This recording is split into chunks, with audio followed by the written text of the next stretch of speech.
Oui. Mesdames et messieurs, chers grenobloises et grenoblois, chers amis de l'histoire et de la mémoire vivante de notre ville.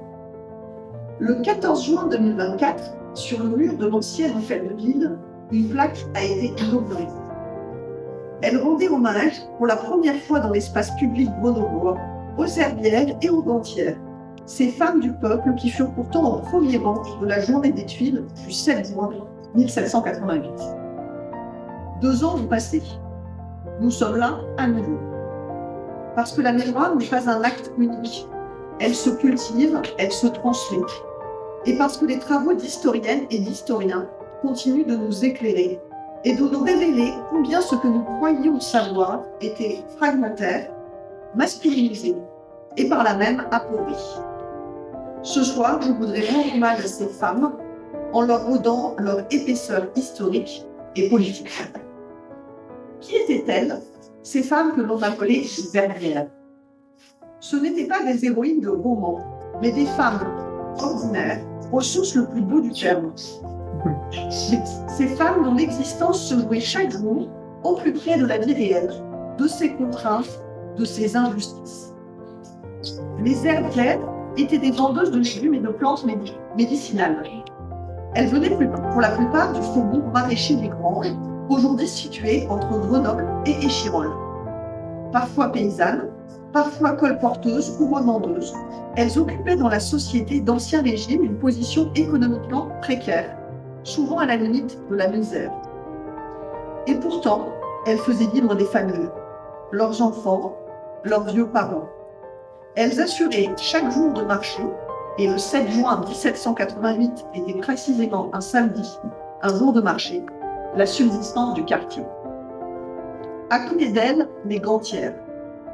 Des ouvrières usant des gants de luxe dans les ateliers et l'hôpital général de la ville. Ces gants qui partaient vers Versailles.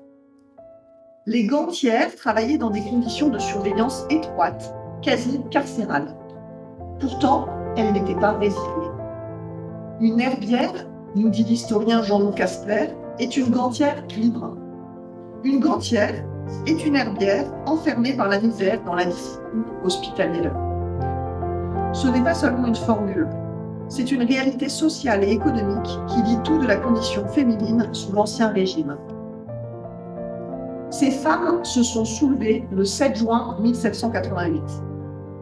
La réforme de la corvée, transformée en impôt reposant sur les seules épaules du tiers-État, frappait directement les herbières.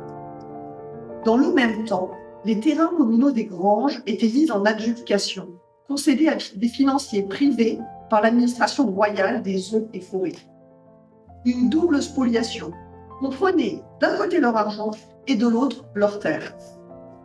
La privatisation des communaux du faubourg grenoblois transformait dans le même temps toute herbière ou glaneuse en voleuse potentielle. L'accaparement des ressources naturelles avait à Grenoble en 1788 un visage très précis, celui de femmes poursuivies pour avoir ramassé du bois mort ou fait paître une chèvre sur une réserve qui avait toujours été la leur. Revenons au 7 juin 1788, ce samedi matin de marché où tout bascule. Nous apprenons des travaux les plus récents que la journée des Tuiles n'a pas été une simple réaction spontanée à l'exil des parlementaires par lettre de cachet. Elle puise ses racines dans une colère longtemps accumulée, portée en grande partie par les femmes des faubourgs.